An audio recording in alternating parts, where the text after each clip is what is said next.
L'année que nous avons traversée a suscité encore plus de besoins, a créé encore plus de fossés.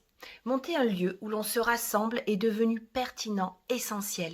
C'est une nécessité. Se mettent à la hausse puisque nous avons en gros entre 2 et 3 nouvelles demandes d'accompagnement, d'aide financière, d'aide vestimentaire ou d'aide surtout alimentaire chaque semaine. Je suis absolument partante pour le restaurant solidaire, surtout en cette période d'isolement. Ça fait un endroit où on peut trouver du lien social, où on peut, si on a des moyens restreints, manger pour un prix modique. La crise sanitaire a augmenté la précarité, notamment chez les jeunes étudiants, mais aussi chez les jeunes qui avaient des boulots précaires. Elle a aussi changé la vie de certains retraités qui étaient obligés de faire des petits boulots pour pouvoir vivre décemment.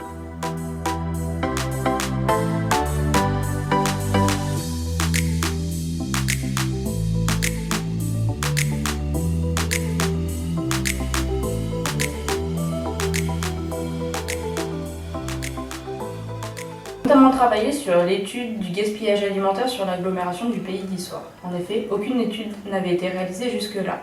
J'ai donc recensé et contacté tous les producteurs de l'agglomération afin d'évaluer leurs invendus alimentaires en vue de créer une filière inédite de valorisation sur ce territoire.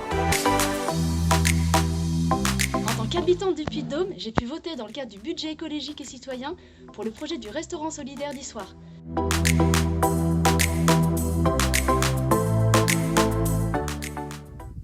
Notre programme pour les élections municipales comprenait un volet intitulé « Lutte contre toutes les formes de gaspillage ». C'est donc tout naturellement que nous avons soutenu le projet de restaurant solidaire.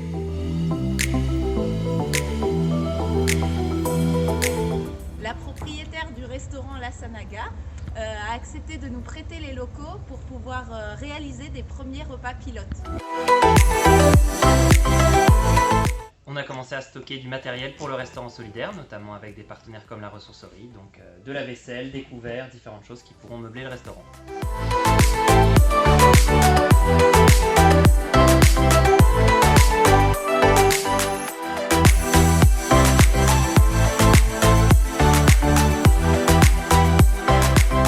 Nous avons participé aux journées prémices organisées par l'URSSCOP.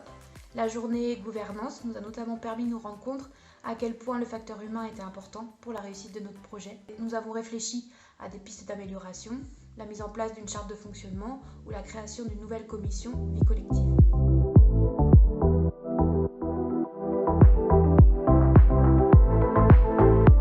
Faites joyeusement la nouvelle année en vous invitant en 2021 à la table de notre restaurant solidaire.